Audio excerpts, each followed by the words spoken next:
История Фердинанда.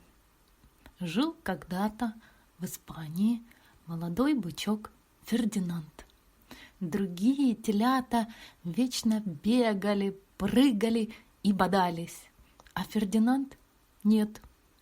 Он любил сидеть в тишине и вдыхать ароматы цветов. У него было любимое место на пастбище под пробковым деревом. Это было его любимое дерево.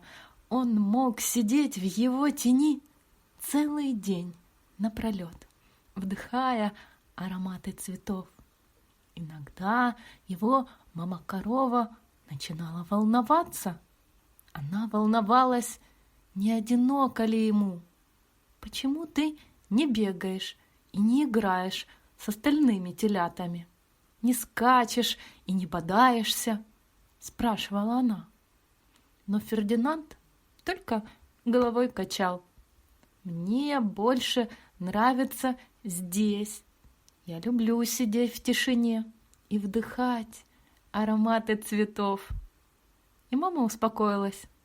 Она была добрая и понимающая мама, хоть и корова, и решила, что пусть сын сидит там, где ему хорошо. Шли годы, Фердинанд рос и вырос большим и сильным. Все остальные бычки, которые росли с ним вместе на пастбище, дрались каждый день. Они сшибались лбами и бодали друг дружку в бок рогами. И все они мечтали о том, как в один прекрасный день их отберут для боя быков в Мадриде. Только Фердинанд по-прежнему сидел под пробковым деревом, наслаждаясь ароматом цветов.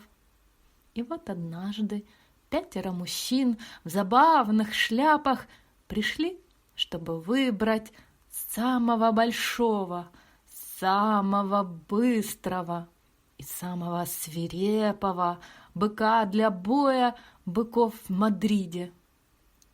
Все быки принялись бегать, фыркать, бодаться, прыгать и скакать, чтобы показать, какие они сильные и свирепые, и чтобы выбрали именно их. Фердинанд знал, что его не выберут, но ему было все равно.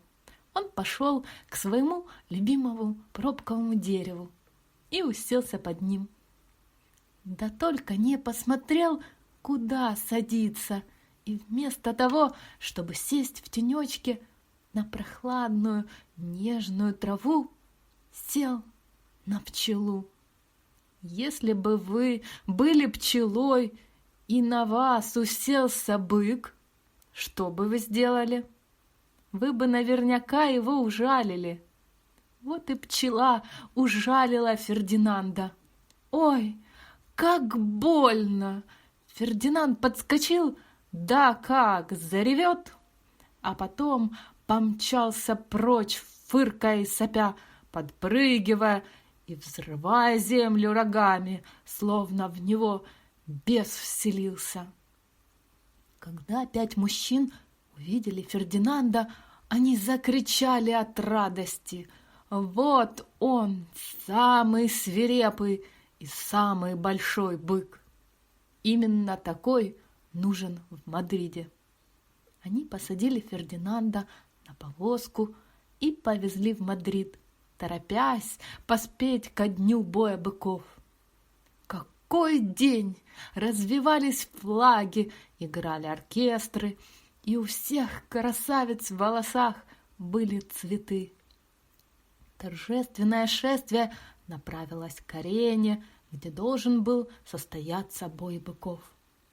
Первыми шагали бандерильера с длинными острыми шпагами, к которым были привязаны цветные ленточки. Эти шпаги они должны были втыкать в быка, чтобы хорошенько раздразнить его. За ними на тощих лошадях ехали пикадоры. У них были длинные пики, которыми они должны были колоть быка, чтобы разозлить его еще больше. Последним шел Матадор, самый гордый из всех. Он считал себя настоящим красавцем, и то и дело кланялся дамам. У него был красный плащ и шпага, которой он должен был пронзить быка в самом конце представления. Позади всех шел бык. Догадайтесь, кто это был? Фердинанд. Теперь его называли Фердинанд Свирепый, и все бандерильера боялись его, и пикадоры боялись его, и даже у Матадора душа в пятки уходила. Фердинанд выбежал на середину арены. Публика закричала и захлопала в ладоши. Все думали, что он сейчас начнет, как сумасшедший, скакать и бодаться, пыряя рогами во все стороны. Только не Фердинанд. Оказавшись в центре арены, он увидел цветы в волосах прекрасных дам, уселся на песок и стал вдыхать их аромат. И не желал свирепеть, сколько его не дразнили. Просто сидел и вдыхал ароматы. Бандерильера были вне себя от злости, а пикадоры просто с ума посходили от возмущения. И Матадор кричал от досады, ведь ему не удалось покрасоваться в красном плаще и помахать своей чудесной шпагой. В конце концов, пришлось отвезти Фердинанда назад.